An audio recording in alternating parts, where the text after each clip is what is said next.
everyone. Listen, I am so excited. I'm sitting here at Blue Gemini Hair Salon in Edmonton, Alberta, in McGrath. I think the weather today is going to be nice. You know, Edmonton, I was born here. I was raised here. It's always, as soon as I come into the city, I smell great things. And listen, I am with some of the most amazing, incredible Edmontonians, local business owners, 14 years. Listen, they are a sponsor of this episode, but today's episode is going to be something a little different. Now, listen, if you are a lady, I got to be honest, this episode is going to be geared towards you a little bit today. We are going to help you feel grown. We're going to help you feel sexy. We're going to bring out the 101 in you. And if you've been following or listening to the Ryan Holtz Show podcast, we are top 1% in the whole world. We bring on some of the best minds in the whole world to really debunk and come down to our number one goal, and that is how can you live your full self on purpose, personally and professionally. Listen, let's get started. Paulina, what do you do here at Blue Gemini? I am a creative director here at Blue Gemini Hair Studio. Sam? I am the lady behind the show. Now, listen, Paulina, first question for you is going to be simple. You are a master stylist. Can you tell people what exactly that is? With a lot of experience, passion, and just things that I do every day behind the chair, just everything. What does it take to be a master stylist? I need you to feel that, right? Now at the Ryan Holtz Show podcast, we are candid here. So I know you didn't give us that full passion answer. What the does a master stylist do? And what does that take to accomplish? Well, first of all, it's a lot of dedication to the industry. I think that to get to the level where I'm at is a lot of sacrificing and just keep going, I guess. Now, when you have females coming and sitting in your chair, and we're kind of thinking about maybe those 45-year-old plus, what are some of the things that they're kind of coming in and obsessing about? Now, you gave me a really good technical list here. You said, look, thinning of the hair. What are some other things that you feel that, hey, women at this age bracket, they're starting to experience with their hair? For sure, thinning, hair. Also, they always think that they have to go shorter when they're older, but I kind of disagree with that, because sometimes going shorter doesn't mean that it's gonna look way better. It's could be more challenging to do the hair, and in fact, it will make you look older with shorter hair. Well, what I always wonder is, let's assume it's a husband and wife, and all of a sudden the husband, he's getting his hair cut, and then, the wife, she's had longer hair, and then one day they show up at their house and the husband's hair is longer than his wife's hair. And this is what seems to happen a lot with kind of the older generation. Do you know the history behind it, and why do women feel like, hey, it's time to chop off my hair? What is the reasoning behind that? I would say that I guess because everyone else doing it. Just when you older, it's just more age appropriate that you have to cut your hair shorter time. A lot of them don't have a lot of time to do their hair. However, but if you cut your hair short, you have to do it every day. But longer hair sometimes will help you. The hair lasts longer. It's more versatile. But the long hair has to be the right cut to fit with the right hair texture, density, and your face shape at the same time, right? Now, arguably, and Sam, if you own a hair salon, which both of you teamed up on, which is really cool because very different, very the same. We got the yin and yang happening between the sisters here. If you didn't know they're sisters. I got all the tea on them. We'll get into that later. However, you are in the feel-good business. You are in the, hey, when people walk in our salon, we want them to feel a lot better walking out than when they walked in. What about your background has given you this attitude of servitude, which means, look, I really want my clients and my staff and my team to feel good when they come to Blue Gemini? Yeah, because every clients that come through the door, whether they're conducting business with us or not, you want to make them feel good in this space so that they will, they're in just for asking questions or whatever, they will come back again, or think about coming back again to do business with you. Or, customer service is all about making people feeling good and being wanted and service. Really, people just want to be serviced these days, right? Now, 14 years owning a business. We know the statistics about owning your business. I mean, most businesses, they don't even make it past year 3. I mean, they're gone. They're in the dust. Somebody took them behind the barn. They shot them. They're done, right? How have you managed to create a business in 14 years? And I want to get into the nitty gritties, because especially if you are listening and you're maybe working a 9-to-5 job, or you're working corporate, or feeling like you're in hell working in this cubicle. Sam's worked corporate before, so she understands what that environment might entail. But what was the initial push for you to say, you know what, I'm gonna take a risk. I'm gonna try this game of entrepreneurship? My risk is actually is pretty good risk to take, because I'm supporting my sibling, which is my business partner, which is my sister. So it's a worthwhile risk for me. Okay, but let's unpack that more. No, that was a corporate. That was way too scripted. Opening a business is scary as shit. Oh, definitely. Okay, so most people, they dream of doing it, but they never take that first step into action. Can you go back 14 years? And I know it's a long time, but what did you feel between saying, oh my gosh, like I'm actually quitting my job? Like I quit my job now, all the way to we're starting this salon up. And we've talked, Paulina, we've talked so much. You said, look, when we started this business, we had no clue what we were doing. All this was on the job, fuck up experience, trial and error, and absolute nightmares and tears. But what gave you that motivation? And think about the people who are listening here. We want to answer that question. What's in it for them? And what, I guess, from your 14 years of experience, could you tell somebody that is scared shitless and maybe trying to go after their dream, but just won't? How did you do it? Well, for us, it's more creating a supportive environment. It's what we went into business for. It's not, at first, it's not about, like making the money, because, the first 3 years is the toughest, right? So we didn't think of the money as the driver. It's more creating a space that will help people with their passions, nurturing their, their drive, and giving them a place to call home, a home away from home, but all sharing the same passion for this beauty industry that we're in. Do you think owning a business, I own a business, we own a business in the room, many people own businesses. Do you think people that own businesses are weird? We like this self-inflicted pain, right? We have wounds, we work a lot. We're constantly, attached to the phone. We're professional firefighters, always putting out some sort of problem every day. Yeah. Would you consider us weird? Are we a weird segment of people that own a business? Definitely. We're people that are owning your own business, especially local business these days. It does take something out of you. It's like it's a 24/7 business. Like there's really no true vacation days. There's true no off time.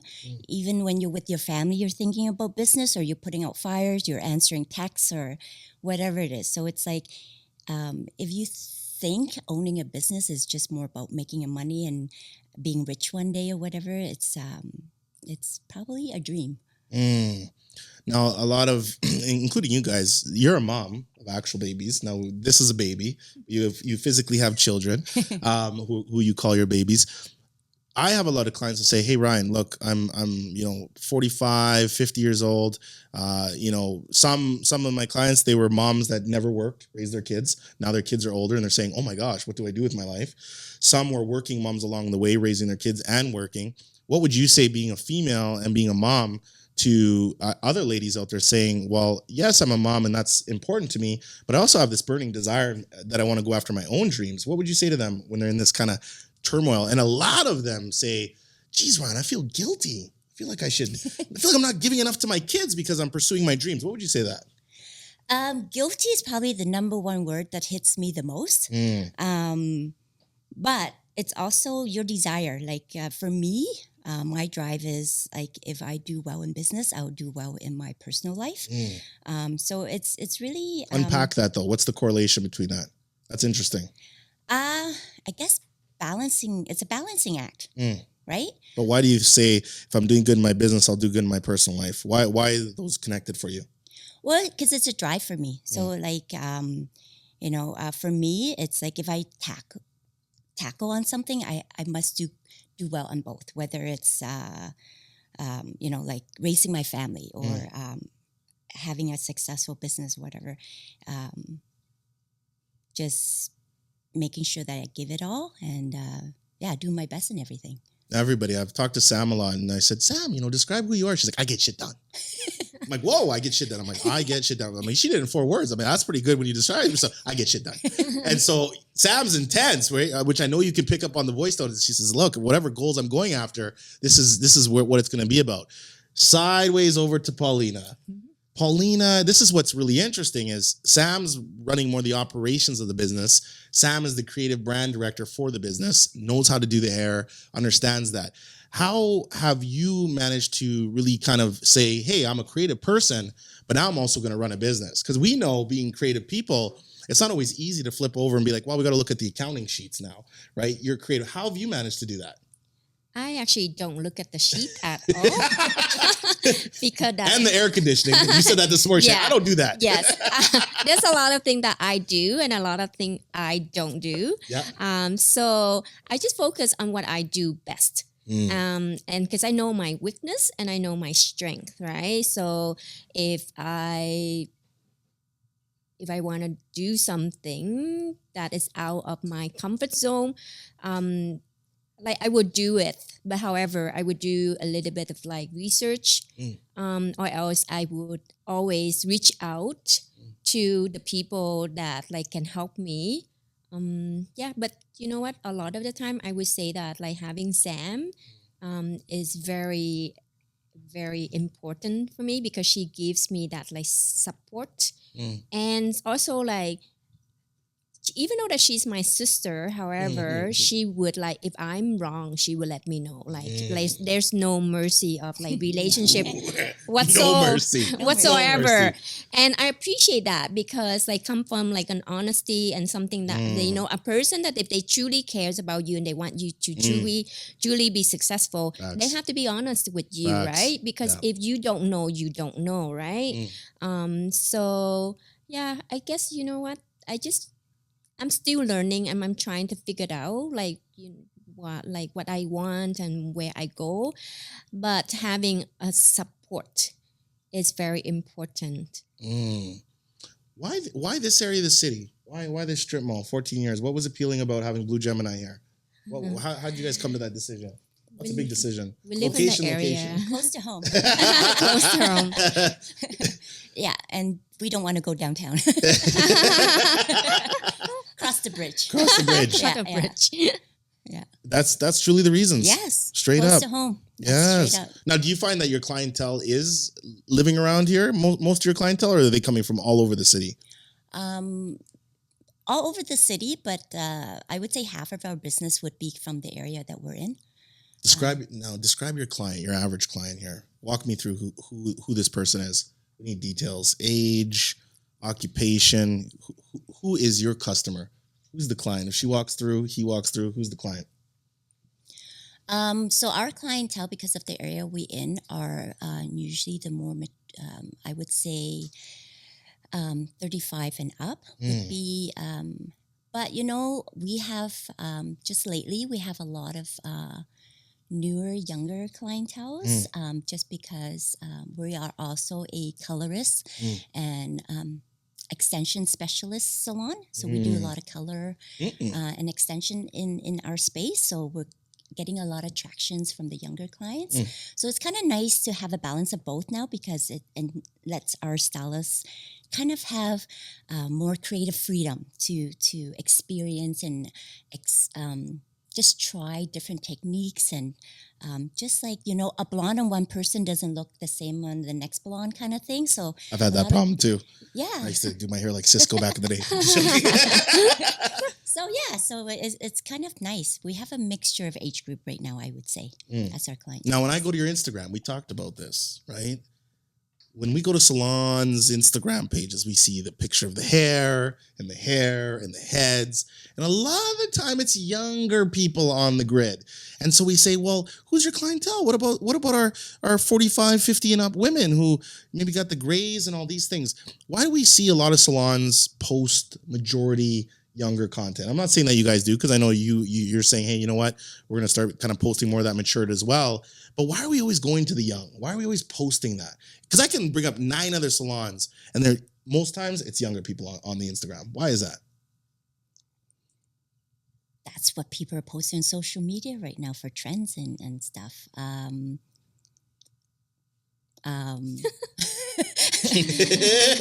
Well, I would say that like a lot of I wouldn't say like a lot, but some older clientele, they don't like to be seen in social media, right? Mm. And then also, Have they said that? Have you asked? well, like, Are we saying most? I didn't say this. both. I'm I gonna would break just this. I'm say gonna keep you honest with some. this I would say question. some. You're not gonna evade me. I would say Some do. some. Yeah. And then also Controversy. Go ahead. controversial.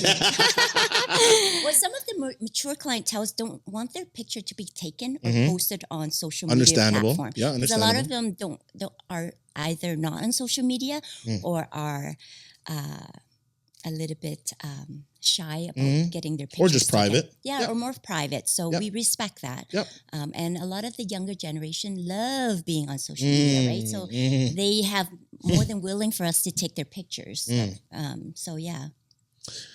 Blue Gemini, trend setting or creating the trend. Paulina, you're big on this. You say, look, I don't want to always follow trends. I don't want everybody looking like everybody else. You're passionate about you're a true artist where you're saying, look, I can make you look a little different. I can give you a different style. But you say, Ryan, they always want the same thing. Now, Blue Gemini is stepping up to the game saying, you know what? We want to be different than other salons. So you got a podcast that's now going to come and launch. I want to talk about this. What salon in Edmonton has a podcast that they're going to launch? I find this to be very unique. What is the inspiration behind wanting to create your own podcast? Talk about things that are going on in the salon world, but also talk about things that are going on in society and what trends are there, and then kind of how you're setting the trend. What's the inspiration behind that? Well, we have our brand coach, Ryan. Shameless plug. Yes, Yeah. to thank, because he's actually making us kind of come out of our shell a bit.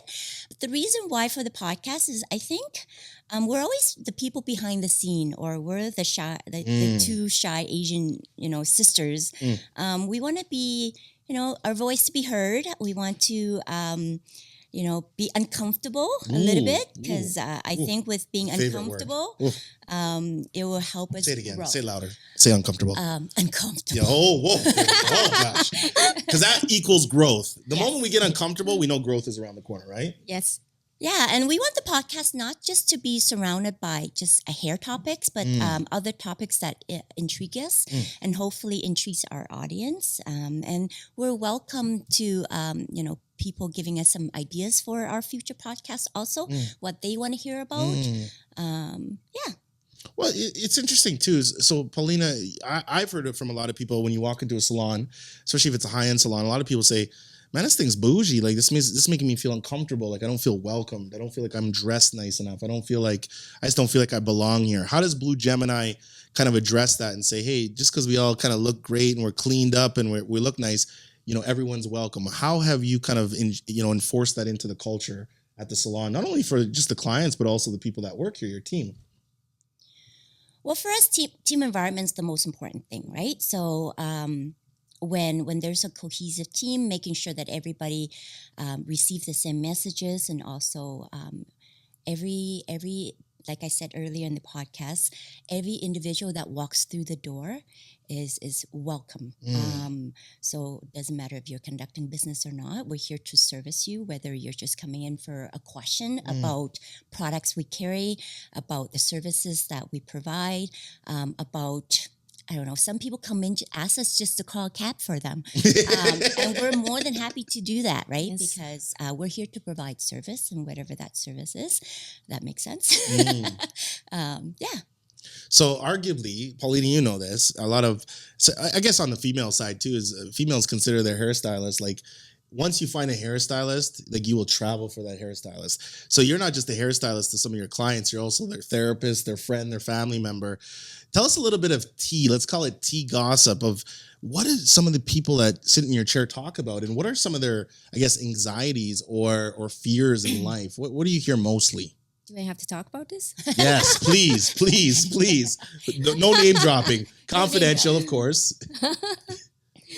Well, I guess like a lot of the time, because I earned their trust. So that's very important. So usually they would just say about their hair, or just do whatever you want, Paulina, right? I love that. And then it comes to like they like to. It's like they're like they time like with me that they take a safe space, right? Because they know that like it would be like confidential, right? So they would talk about um, things that they struggling with, like like either like relationship or like family, work, and whatever, right?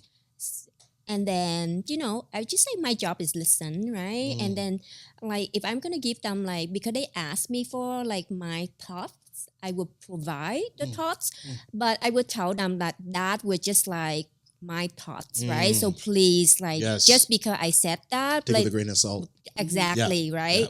So, but I always like encourage people because I like positiveness because I do believe in like positive energies. So I always try to listen first and then will provide something that I think that if I can like like help them, I will help them. But however, I always ask them to seek like other source because I'm just a hairstylist. But however, like I'm not just a hairstylist, right? So so I'm here for them like at any time. However, like there's a lot of things that I might not know, but I will find the answer and I help them as much as I can. And I think that's like the power of being hairstylist. A lot of people don't think it that way because I think that like we have a lot of greatness in us and we have the potential to help people, not just to do our job, but one of the things that like I love is that I love to like be able to help people because that's also another reason why Sam and I we opened Blue Gemini because we really like to be like service to the community and then help the young people to like create experience and gain experience. So like anytime I can help, I will be more than happy. But to answer your question too, it's like a lot of people who are like so successful in their career and so I don't know, have authority or power, they struggle the same, they go through the same struggles, the same bullshit as we all do, right? We think like they like living this life and they have, they're well put together or whatever, but everybody goes through the same, struggles or have life issues that are similar to the average people too. And but so many of us, we feel ashamed to talk about that. Yeah. We put on this facade and this mask, right? Yes. I think I was put on this earth is I'm the person that kind of comes in and bombs all that. If you had a mask on, I just put a little dynamite on it and be like, whoa, let's get rid of all that. Let's see who the hell you are. Yeah. And so our show, we want to pull the soul from people's guests, and I kind of go back to the football analogy. That's why I love football so much. Because one of my coaches said, my nickname was Hot Wheels Holtz. So he says, look, when you're running the ball, how come sometimes you never run around the people? And I said, because I want to run through their fucking heart. Right? And so I kind of play business in life that way where if somebody's giving me a smoke screen, I just go straight through it. Yeah. Right. And my wife will attest, is probably why she married me too, is that this guy just doesn't do the BS thing. I'm real. When in your business journey, how many times have you literally, wanted to kind of hide under your table or just broken down into tears out of sheer frustration, panic, or all of the above? I would say more so lately than ever. There's a lot of challenges lately that when you first open the business, you don't really even think about, or even back in the days when we first started, we didn't have to deal with all the, like right now, when you hire somebody or when you have somebody on staff, not only do you have to deal with their professional struggles, but you have to deal with their personal struggles. Huge. Yeah. So it's kind of like you have to try to find out what they're going through in life without them telling you. So it's kind of like, so it's a lot of that right now. You're having to dig. Yes, be an you investigator really have to dig and way. you have to like ask the question and really not give up on the individual and just like, even though they might not be willing to share today, but I think the main thing is not giving up on them, and that if you sense that they need guidance or help or just somebody to listen to, you just got to really be relentless and just go after them day in and day out. It's a 24-hour, 24/7, 24/7 thing now. So it's not just dealing with professional; it's all personal too. Isn't it funny? We just had the lead investigator, FBI hostage negotiator Chris Voss on, and we talked about tactical empathy, and he said, "Look, Ryan, look at all the devices to communicate and all the apps and stuff." He's like, "But as a society, we're probably communicating the worst we ever have in human history." And so now he said, any company or person's superpower is whoever can communicate better will win. And that's why communication is so important, because even leadership, right? Leadership has so much to do with communication. That's why we've talked about, everybody's asking questions to get a yes. We ask questions to get a no. Yeah. Because once you get to the no, you can unpack what we're talking about, no-oriented questions, right? Would you be against telling me why you were crying the last time you were crying, right? Even just like the face-to-face interaction is very hard right now for people too. Like if you approach somebody and say, come to me and let's have a discussion, they more tend to send you a text or a DM or whatever, more than the face-to-face discussion or interaction, because they feel that's more like a confrontation more than having a conversation. Paulina, what do you think? We're going to wrap this up soon, but what do you think? What's your thoughts on that? Are we communicating? Are we communicating effectively? Yes and no. I'm the worst person to come to that. I have to say that I'm very terrible at communicating, which I tried. Well, I can really not make excuse anymore, because I'm always like behind a chair and then, oversee like the staff and stuff like that.